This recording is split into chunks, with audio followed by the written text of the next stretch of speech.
சீமானை பார்த்து ரெண்டு பேரும் பயப்பட மாட்டாங்க, ஆனால் விஜயை பார்த்து ரெண்டு பேரும் பயப்படுறாங்க. நிச்சயமா நான் சொல்லுவேன், குறைஞ்சது 15% ஓட்டை அவர் எடுக்க போறாரு. அப்படி 15% போது அவர் ரெண்டு பேர் ஓட்டையும் உடைக்கும். காசு கொடுத்து ஓட்டு வாங்கி ஜெயிச்சிடலாம்னு நினைக்கிறாங்க இல்லையா, அந்த கல்ச்சரே யாரும் என்கரேஜ் பண்ணாதீங்க, யாரும் காசு வாங்காதீங்க. வண்டியா கொண்டாந்து கொட்ட போறாங்க, அது அத்தனையும் உங்ககிட்ட இருந்து கொள்ளையடிச்ச பணம் தான். அடுத்த தேர்தல் கடும் மோசமான கேவலமான தேர்தலாக இருக்க போகிறது. கற்பனை கட்டாத பணத்தை ரெண்டு தரப்பும் கொண்டு வந்து திமுக அண்ணா திமுகவும் கொட்ட போறாங்க. அதை தான் அவர் மீன் பண்றாரு. டிஎம்கே பிஜேபி ரெண்டு எதிரியையும் அவரால் ஒரே நேரத்தில் களத்தில் சமாளிக்க முடியுமான்றது இட்ஸ் $1 மில்லியன் கொஸ்டின் தான் எனக்கு என்னமோ இருக்குது. ஒரு மனிதனுடைய பலமே அவனுடைய பலவீனமாக சில நேரங்களில் மாறும். சீமானை பார்த்து ரெண்டு பேரும் பயப்பட மாட்டாங்க, ஆனால் விஜயை பார்த்து ரெண்டு பேரும் பயப்படுறாங்க. நிச்சயமா நான் சொல்லுவேன், குறைஞ்சது 15% ஓட்டை அவர் எடுக்க போறாரு. அப்படி 15% போது அவர் ரெண்டு பேர் ஓட்டையும் உடைக்கிறார். ரெண்டு பேருக்கும் பதட்டம் வரும் அதிகமா. சரி, சமாளிக்கிறது திமுக தான் பிரதான எதிரினா பிஜேபியோட போயிட்டா அதுல வரக்கூடிய நஷ்டங்கள் ஏன்னா நீங்க இவ்வளவு நாள் பேசின ஒன்றியன்றதோ அல்லது ஊழல்ன்றதோ எல்லாமே அடிபட்டு ஹேமர் அண்ட் டாங் அகேன்ஸ்ட் விஜய்னுவாங்க ஆங்கிலத்தில். அதாவது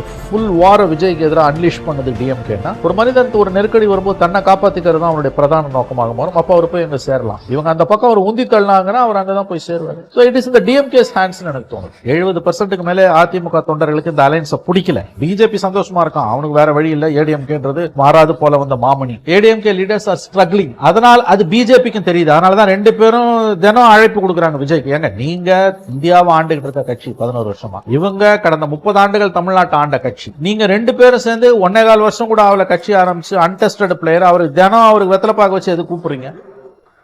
அடுத்த தேர்தல் நாம் ஏற்கனவே பேசியது போல தமிழ்நாடு சந்தித்திராத படுமோசமான கேவலமான தேர்தலாக இருக்க போகிறது. ரெண்டு பேரும் பணத்தை இதுவரை கற்பனை கட்டாத பணத்தை ரெண்டு தரப்பும் கொண்டு வந்து திமுக அண்ணா திமுகவும் கொட்ட போறாங்க. அதை தான் அவர் மீன் பண்றாரு. அப்புறம் நீங்க நான் ஒன்றும் புத்திமதி சொல்ல, அடுத்த குரூப் ஆஃப் ஸ்டூடெண்ட்ஸ் கிட்ட நான் பேச போறேன், அவங்களுக்கும் சேர்த்து தான் இந்த அட்வைஸு, நான் எல்லாத்தையும் அட்வைஸ் பண்ணுறேன்னு நினைக்காதீங்க அப்படின்னு சொல்கிறாரு. நம்ம ஃபுல்லாக இன்னும் பார்த்தோம் அப்படின்னா, நம்ம எல்லாரும் யோசிச்சுட்டு இருக்கிறது என்னன்னா, ஜனநாயக கூட்டணியில் வந்துட்டு போய் சேர்றதுக்கான வாய்ப்பு இருக்குது அப்படின்னு நம்ம பேசிட்டு இருக்கிற தருணத்தில் தான் அவர் என்ன சொல்கிறாருன்னா, ஒன்றிய அரசு அப்படின்ற அந்த ஒன்றியங்கிற வார்த்தையை மென்ஷன் பண்ணி இது மாதிரி காம்படிட்டிவ் எக்ஸாம்ஸ் எல்லாம் பெரியாரை பற்றி ஒரு கேள்வி வந்துடுது. ஸோ அதில் அந்த கேள்வியில் வந்துட்டு அவருடைய ஜாதி பெயர் முன்னாடி வந்திருந்ததை திருப்பி சுட்டி காமிச்சு வன்மையாக கண்டிக்கத்தக்கது அப்படின்ற ஒரு வாதத்தை முன் வச்சிருக்காரு. அதான் அது ஒரு பாயிண்ட். அவர் சொன்ன பாயிண்ட்ல 5-6 நிமிஷத்தில் பேசுனதுல முக்கியமான ஒரு விஷயம் என்னன்னு கேட்டிங்கன்னா, ஒன்று அந்த நீட்டு பற்றின புத்திமதி, ரெண்டாவது வண்டியாக பணத்தை கொட்டுவாங்க, ஆனால் நீங்கள் உஷாராக இருங்க, ஊழல் செஞ்சவங்களை நிராகரிங்க, மூணாவது சாதி மதத்துக்கு வச்சு அரசியல் பண்ணுறவங்களுக்கு நீங்கள் எச்சரிக்கையாக இருங்க, அவங்கள விலகி நில்லுங்க. சமீபத்தில் யூபிஎஸ்சி தேர்வில், இப்போ குடிமைப் பணிகள் தேர்வில், சிவில் சர்வீசஸ் எக்ஸாமில் ஈவி ராமசாமி நாயக்கர்னு பெரியாரை பற்றி வந்தது. இதெல்லாம் இன்னமும் அந்த ஜாதி புத்தியை தான் காட்டுது. அதுலேருந்து நீங்கள் விலகி நில்லுங்கன்றார். It's a good one. அது இந்த ஸ்பீச்சில் குறை காண்பதற்கு எதுவுமே இல்லை. கடந்த காலங்களில் அவருடைய உரைகளில் வேணால் நீங்கள் அங்கொன்றும் இங்கொன்றுமாக பிக்கப் பண்ணி நீங்கள் குறை சொல்லலாம். இன்றைக்கி அந்த ஆடியன்ஸ் ஞாபகம் வச்சுக்கோங்க, அந்த ஆடியன்ஸ் குழந்தைங்க, அவங்க +2 படிச்சுட்டு 10th +2 முடிச்சுட்டு வரக்கூடிய இளைஞர்களாக பரிணமிக்க இருக்கிற குழந்தைகள் தான் அவர்கள்.